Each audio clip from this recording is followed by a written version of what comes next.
अभी सब्सक्राइब करें हमारे YouTube चैनल ईश्वर टीवी को और देखिए वीडियोस सबसे पहले। हम लोग जो भी सत्कर्म करें अपने कल्याण के लिए करें, किसी और के कल्याण के लिए करें, यहां तक तो ठीक है। किसी के कल्याण के लिए नहीं कर सकते, अपने लिए कर रहे हो तब तक भी ठीक है, लेकिन किसी का बुरा करने के लिए कर रहे हो फिर तो ठीक नहीं है। किसी शुभ कर्म अथवा सत्कर्म में यदि किसी को नीचा दिखलाने की भावना है तो आपका वह सत्कर्म कभी सफल नहीं हो सकता। आप जो अनुष्ठान कर रहे हैं, यज्ञ कर रहे हैं, भजन तपस्या कर रहे हैं, वो इसलिए कर रहे हैं ताकि हम दूसरों को नीचा दिखा सकें या दूसरों को नीचे दबा सकें, दूसरों को सता सकें, तो वो कभी सफल नहीं होगा। यद्यपि आप जो कर रहे हैं उसका फल तो मिलेगा, लेकिन वो शाश्वत नहीं हो सकता, जैसे असुरों का नहीं हुआ। असुरों ने साधना तो बहुत की, रावण जैसे हुए जिन्होंने सिर काट के चढ़ा दिए, लाखों लाख वर्ष तपस्या करते हैं, लेकिन उसके मूल में क्या है? उसके मूल में है संसार को, समाज को दुखी करना, लोगों को दुख पहुंचाना ही तो है। जब हम परम बलशाली हो जाएंगे, वरदान प्राप्त कर लेंगे तो जो मर्जी करेंगे, सताते हैं ऋषियों को, महात्माओं को, देवताओं को। हमारे मूल में लोगों को कष्ट पहुंचाना ना हो। हम जो भी कुछ कर्म करें, चाहे हमारा व्यवहारिक कर्म हो, चाहे आध्यात्मिक कोई कर्म हो, उसके मूल में भावना यह हो जाना चाहिए कि सबका कल्याण हो, सबको आनंद मिले, सब सुखी रहें। क्योंकि हमारी सनातन संस्कृति क्या कहती है? सर्वे भवन्तु सुखिना सर्वे सन्तु निरामया, सब सुखी रहें और सब निरोगी हों। हमारे यहां तो सारी वसुधा को अपना कुटुंब माना है, वसुधैव कुटुंबकम, सारी वसुधा हमारी कुटुंब है और सब सुखी रहें।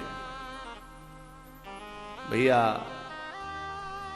जो परोपकार के लिए जीता है वो संत है, और जो दूसरों को दुख देने के लिए जीता है वो असंत है।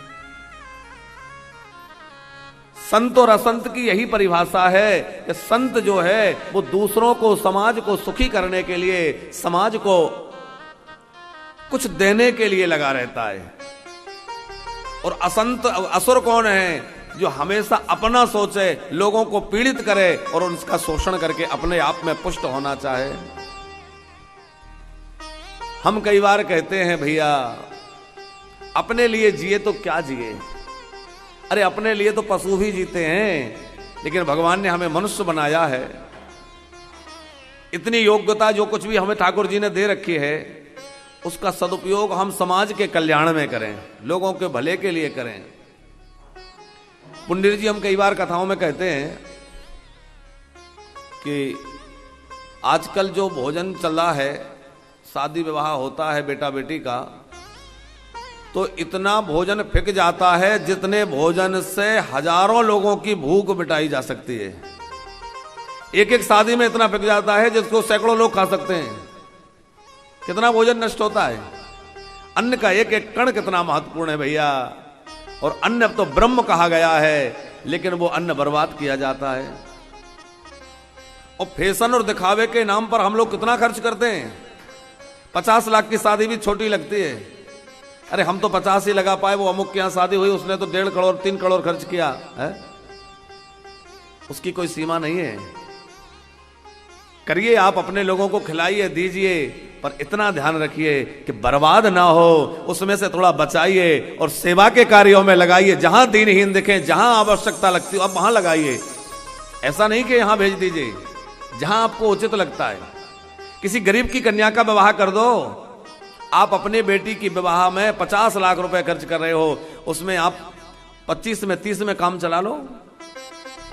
थोड़ा सा कम कर दो अपने दिखावों को, अपने शौकों को, अपना शान शौकत जो बढ़ा रहे हैं।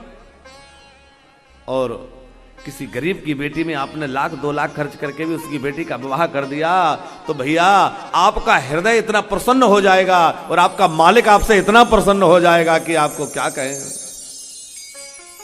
और जिस गरीब की बेटी का आपने कन्यादान किया है, विवाह करवाया है ना, उसकी बेटी की जो दुआएं, उसका जो आशीर्वाद मिलेगा, आपकी बेटी भी जो डोली में बैठकर गई है वो जीवन पर्यंत सुखी रहेगी उसकी आशीर्वाद से, किसी गरीब की आशीर्वाद से। तो हम लोग जो फजूल खर्ची करते हैं फैशन और व्यसन के नाम पर, सबसे ज्यादा खराब पैसा होता है फैशन और व्यसन।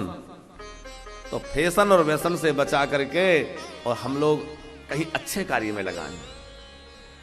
किसी गरीब बच्चे की पढ़ाई में लगा दें, पढ़ लिख करके वो योग्य बन जाएगा, उसका जीवन संवर जाएगा, तो कितनी बड़ी बात होगी। विद्या का दान करें।